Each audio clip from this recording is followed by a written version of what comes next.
السلام علیکم دوستو، آج کی ویڈیو میں ہم جانیں گے حضرت آدم علیہ السلام اور اماں حوا علیہ السلام کی پوری واقعہ۔ آج کی ویڈیو میں ہم جانیں گے کس طرح سے اللہ تعالیٰ نے حضرت آدم علیہ السلام کی پسلی سے حضرت اماں حوا علیہ السلام کو بنایا ہے۔ آج کی ویڈیو میں ہم جانیں گے کس طرح سے حضرت آدم علیہ السلام اور اماں حوا کا نکاح ہوا ہے۔ آج کی ویڈیو میں ہم جانیں گے کہ آخر وہ کون سے درخت تھے جس کے پھل کھانے کے لیے اللہ تعالیٰ نے حضرت آدم علیہ السلام اور اماں حوا کو منع کیا تھا۔ آج کی ویڈیو میں ہم یہ جانیں گے کہ آخر انہوں نے کون سی وہ غلطی کی تھی جس کی وجہ سے اللہ تعالیٰ نے ان دونوں کو جنت سے باہر نکال دیا۔ آج کی ویڈیو میں ہم یہ جانیں گے کہ آخر اللہ تعالیٰ نے حضرت آدم علیہ السلام کی توبہ کتنے سالوں بعد قبول کی۔ آئیے اسٹارٹ کرتے ہیں اس واقعہ کو، چلیے سنتے ہیں۔ تخلیق آدم کے بعد جب حضرت آدم علیہ السلام جنت کے اندر تشریف لائے تو جنت میں اللہ تبارک و تعالیٰ کی تمام تر نعمتیں اور آسائشیں موجود تھیں، لیکن اس کے باوجود بھی حضرت آدم علیہ السلام جنت کے اندر تنہائی محسوس کرنے لگے اور اداس رہنے لگے۔ تو اللہ تبارک و تعالیٰ نے حضرت آدم علیہ السلام کی اداسی اور تنہائی کو دور کرنے کے لیے حضرت اماں حوا رضی اللہ تعالیٰ عنہ کو پیدا کیا۔ حضرت ابن عباس رضی اللہ تعالیٰ عنہ روایت کرتے ہیں کہ حضرت آدم علیہ السلام ایک دن جنت میں سو رہے تھے کہ اللہ تبارک و تعالیٰ نے ان کی چھوٹی پسلی سے حضرت حوا رضی اللہ تعالیٰ عنہ کو پیدا فرما دیا۔ جب حضرت آدم علیہ السلام نیند سے بیدار ہوئے تو حضرت آدم علیہ السلام نے اپنے پاس ایک عورت کو پایا جو کہ ان سے ملتی جلتی مخلوق تھی۔ پیارے دوستوں، روایات میں آتا ہے کہ جب حضرت آدم علیہ السلام نے اپنی جیسی خوبصورت مخلوق کو اپنے پاس لیٹا ہوا دیکھا تو ان کی طرف اپنا ہاتھ مبارک بڑھانے کا ارادہ فرمایا، تو اس وقت فرشتوں نے عرض کیا کہ ٹھہر جائیے، پہلے آپ ان کا حق مہر ادا کریں۔ تو حضرت آدم علیہ السلام نے فرشتوں سے پوچھا کہ ان کا حق مہر کیا ہے؟ تو فرشتوں نے عرض کیا کہ ان کا حق مہر یہ ہے کہ آپ ہمارے آقا و مولا حضرت محمد مصطفیٰ صلی اللہ علیہ وآلہ وسلم پر 10 مرتبہ درود پاک پڑھیں۔ چنانچہ حضرت آدم علیہ السلام جب جنت میں داخل ہوئے تو آپ نے پہلے ہی جنت کے مختلف مقامات پر جگہ جگہ پر حضرت محمد مصطفیٰ صلی اللہ علیہ وآلہ وسلم کا اسم گرامی لکھا ہوا دیکھا تھا، کیونکہ حضرت محمد مصطفیٰ صلی اللہ علیہ وآلہ وسلم اللہ تبارک و تعالیٰ کے محبوب ہیں، اور اللہ تبارک و تعالیٰ نے اپنے محبوب کے نام سے جنت کو مزین فرمایا تھا، یعنی سجایا ہوا تھا۔ چنانچہ حضرت آدم علیہ السلام نے آپ صلی اللہ علیہ وآلہ وسلم کی ذات اقدس پر درود پاک پڑھا، اور اس طرح حضرت آدم علیہ السلام اور اماں حوا رضی اللہ تعالیٰ عنہ کا نکاح ہوا۔ پیارے دوستوں، روایات میں آتا ہے کہ حضرت آدم علیہ السلام اور اماں حوا رضی اللہ تعالیٰ عنہ 60 سال تک جنت میں رہے، لیکن ان کو حق کے زوجیت عطا کرنے کا حکم نہ تھا اور نہ ہی بچے پیدا کرنے کا حکم تھا۔ چنانچہ اس طرح حضرت آدم علیہ السلام اماں حوا رضی اللہ تعالیٰ عنہ کی تخلیق کے بعد بڑے آرام و سکون سے جنت میں رہنے لگے۔ حضرت آدم علیہ السلام اور اماں حوا رضی اللہ تعالیٰ عنہ جتنا عرصہ بھی جنت میں رہے، اس عرصے کے دوران ان دونوں پر جنت میں کسی بھی مقام پر جانے کی کوئی پابندی نہ تھی سوائے شجر ممنوعہ کے۔ جنت میں ایک ایسا درخت تھا جس کا پھل کھانے سے اللہ تبارک و تعالیٰ نے منع فرمایا تھا۔ جیسے ہی اللہ تبارک و تعالیٰ نے حضرت آدم علیہ السلام اور اماں حوا رضی اللہ تعالیٰ عنہ کو اس شجر ممنوعہ کے قریب جانے سے منع فرمایا تو ادھر شیطان مردود کو حضرت آدم علیہ السلام سے بدلہ لینے کا موقع مل گیا۔ چنانچہ شیطان مردود حضرت آدم علیہ السلام سے بدلہ لینے کے لیے دن رات کوششیں کرنے لگا۔ شیطان مردود کی شدید خواہش تھی کہ حضرت آدم علیہ السلام اللہ تبارک و تعالیٰ کی نافرمانی کریں اور سزا کے مستحق قرار پائیں۔ پھر شیطان مردود نے ان دونوں کے دلوں میں وسوسے ڈالنے شروع کر دیے تاکہ ان دونوں کی شرمگاہیں جو ایک دوسرے سے پوشیدہ تھی وہ بے پردہ ہو جائیں۔ پیارے دوستو، روایات میں آتا ہے کہ حضرت آدم علیہ السلام اور اماں حوا رضی اللہ تعالی عنہ کا لباس جنتی لباس تھا، اور ان دونوں کے سروں پر تاج بھی تھا، اور ایک دوسری روایات کے مطابق حضرت آدم علیہ السلام اور اماں حوا رضی اللہ تعالی عنہ کا لباس جنتی درختوں کے پتے تھے جن سے ان کا ستر ایک دوسرے سے پوشیدہ تھا۔ اب شیطان روز ان دونوں کے دلوں میں یہ وسوسہ ڈالتا کہ وہ شجرہ ممنوعہ کے قریب جائیں اور جس پھل سے اللہ تبارک و تعالیٰ نے ان دونوں کو منع کیا ہے وہ پھل کھائیں۔ چنانچہ شیطان نے ایک دن حضرت آدم علیہ السلام اور اماں حوا رضی اللہ تعالی عنہا سے کہنے لگا کہ تمہارے رب نے تم دونوں کو اس درخت کے پھل کھانے سے اس لیے منع کیا ہے کہ کہیں تم لوگ یہ پھل کھا کر ہمیشہ ہمیشہ کے لیے زندہ رہنے والے نہ بن جاؤ، یا کہیں تم لوگ فرشتے نہ بن جاؤ۔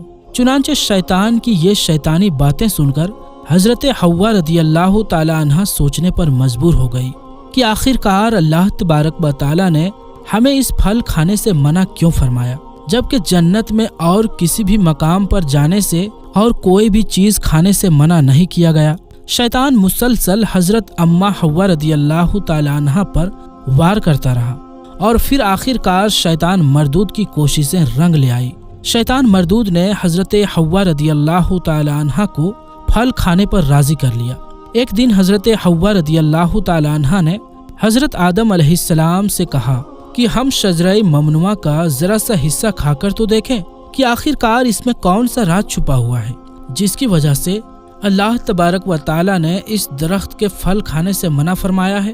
شروع میں تو حضرت آدم علیہ السلام نے مکمل طور پر حضرت حوا رضی اللہ تعالی عنہا کو اس درخت کا پھل کھانے سے منع فرما دیا، لیکن پھر حضرت حوا رضی اللہ تعالی عنہا کے مسلسل اصرار پر حضرت آدم علیہ السلام بھی اس پھل کو کھانے پر راضی ہو گئے۔ آخرکار حضرت آدم علیہ السلام اور حضرت حوا رضی اللہ تعالی عنہا اس شجرہ ممنوعہ کا پھل کھانے لگے۔ ان دونوں نے ابھی پوری طرح سے اس پھل کو چکھا بھی نہ تھا کہ ان دونوں کی شرمگاہیں ایک دوسرے پر ظاہر ہو گئی۔ اس وقت حضرت آدم علیہ السلام اور حضرت حوا رضی اللہ تعالی عنہا بہت پریشان ہوئے اور اپنی شرمگاہوں کو چھپانے کے لیے جنت کے پتوں کا استعمال کرنے لگے تاکہ جنت کے پتوں کے ذریعے وہ اپنی شرمگاہوں کو چھپا سکے۔ جیسے ہی ان دونوں نے اس شجرہ ممنوعہ کا پھل چکھا تو اللہ تبارک و تعالی نے ارشاد فرمایا، کیا میں نے تم کو منع نہیں کیا تھا کہ اس درخت کا پھل نہ کھانا اور شیطان کے ورگلانے میں نہ آنا؟ یہ تمہارا خلا دشمن ہے۔ اس وقت جب حضرت آدم علیہ السلام اور حضرت حوا رضی اللہ تعالی عنہا نے اللہ تبارک و تعالی کا یہ پیغام سنا تو خوف الہی کی وجہ سے کانپنے لگے۔ اس کے بعد اللہ تبارک و تعالی نے حضرت آدم علیہ السلام کو اور حضرت حوا رضی اللہ تعالی عنہا کو زمین پر اتار دیا، جیسا کہ اللہ تبارک و تعالی سورہ اعراف کی آیت نمبر 25 میں ارشاد فرماتا ہے، اب تم دونوں ایک خاص مدت تک زمین پر ہی رہو گے جہاں تم ایک دوسرے کے دشمن ہوگے اور وہاں ہی مرنا ہے اور اسی میں سے پھر پیدا ہونا ہے۔ پیارے دوستوں، روایات میں آتا ہے کہ حضرت آدم علیہ السلام کو ہند میں اتارا گیا، جبکہ حضرت حوا رضی اللہ تعالی عنہا کو جدہ میں اتارا گیا۔ جیسے ہی یہ دونوں زمین پر تشریف لائے تو ایک دوسرے کو ڈھونڈنے لگے، لیکن ایک دوسرے کو تلاش نہ کر پائے۔ روایات میں آتا ہے کہ جب حضرت آدم علیہ السلام جنت سے زمین پر تشریف لائے تو آپ کے پاس حجر اسود اور جنت کے پتے بھی تھے، جن کو انہوں نے زمین پر پھیلا دیا۔ حضرت ابن عباس رضی اللہ تعالی عنہ سے مروی ہے کہ حضرت جبرائیل علیہ السلام حضرت آدم علیہ السلام کے پاس تشریف لائے اور گندم کے 7 دانے اپنے ساتھ لے کر آئے۔ حضرت جبرائیل علیہ السلام نے اس گندم کے دانوں کو حضرت آدم علیہ السلام کو دے دیا تو حضرت آدم علیہ السلام پوچھنے لگے کہ یہ کیا ہے؟ تو حضرت جبرائیل علیہ السلام نے عرض کیا، یہ اس درخت کا پھل ہے جس سے آپ کو روکا گیا تھا لیکن آپ نے تناول فرما لیا۔ تو اس وقت حضرت آدم علیہ السلام نے فرمایا کہ اب میں اس کا کیا کروں؟ تو حضرت جبرائیل علیہ السلام نے عرض کی کہ ان دانوں کو زمین میں بو دیجئے۔ حضرت علامہ ابن قصیر لکھتے ہیں کہ حضرت آدم علیہ السلام سے جو خطا ہوئی تو حضرت آدم علیہ السلام اس خطا کی معافی کے لیے اللہ تبارک و تعالیٰ کی بارگاہ میں ایک لمبے وقت تک روتے رہے اور اللہ تبارک و تعالیٰ سے معافی مانگتے رہے۔ چنانچہ ایک دن اللہ تبارک و تعالیٰ کو حضرت آدم علیہ السلام کی گریہ زاری پر رحم آیا تو اللہ تبارک و تعالیٰ نے حضرت جبرائیل علیہ السلام کو حضرت آدم علیہ السلام کی طرف بھیجا کہ جاؤ اور حضرت آدم علیہ السلام کو معافی کی خوشخبری دے دو۔ جب حضرت جبرائیل علیہ السلام نے آ کر حضرت آدم علیہ السلام کو اللہ تبارک و تعالیٰ کا یہ پیغام پہنچایا کہ اللہ تبارک و تعالیٰ نے آپ کی خطا کو معاف فرما دیا ہے تو حضرت آدم علیہ السلام بہت زیادہ خوش ہوئے اور اللہ تبارک و تعالیٰ کی بارگاہ میں سجدہ شکر ادا کرنے لگے۔ پھر اس کے بعد حضرت آدم علیہ السلام کو لے کر حضرت جبرائیل علیہ السلام مکہ مکرمہ میں آئے، جہاں پر حضرت آدم علیہ السلام نے کعبہ شریف کی بنیاد رکھی اور حجر اسود کو کعبہ کی دیوار میں نصب کیا۔ پھر اس کے بعد حضرت آدم علیہ السلام نے کعبہ کے ارد گرد طواف فرمایا۔ جب آپ طواف سے فارغ ہوئے تو حضرت جبرائیل علیہ السلام حضرت آدم علیہ السلام کو جبل عرفات کی طرف لے گئے۔ وہاں پر آپ کی ملاقات حضرت حوا رضی اللہ تعالی عنہا سے ہوئی، لیکن لمبے وقت کی جدائی کی وجہ سے اور جسمانی بناوٹ کے تبدیلی کی وجہ سے آپ ایک دوسرے کو پہچان نہ سکے۔ پھر حضرت جبرائیل علیہ السلام نے ان دونوں کا تعارف کروایا۔ اس وقت آپ دونوں بہت خوش ہوئے۔ پیارے دوستو، یہی وہ وقت تھا جب دنیا کی سب سے پہلی عورت کو حیض آیا۔ پھر اس کے بعد اللہ تبارک و تعالیٰ کے حکم سے حضرت آدم علیہ السلام اور حضرت حوا رضی اللہ تعالی عنہا کی قصیر اولاد ہوئی۔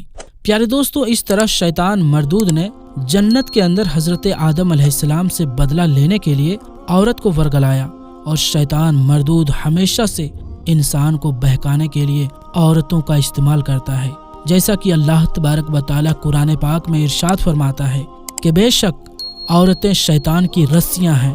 اللہ تبارک و تعالیٰ سے دعا ہے کہ اللہ تبارک و تعالیٰ شیطان مردود کے سر سے ہمیں بچائے اور ہمیشہ نیک لوگوں کے راستے پر چلنے کی توفیق عطا فرمائے، اور اپنے پیارے حبیب حضرت محمد مصطفیٰ صلی اللہ علیہ وآلہ وسلم کی محبت کے اندر جینا مرنا نصیب فرمائے، آمین ثم آمین۔ تو دوستو، آج کے لیے بس اتنا ہی، انشاءاللہ ملیں گے اگلی ویڈیو میں۔ تب تک کے لیے السلام علیکم، اللہ حافظ۔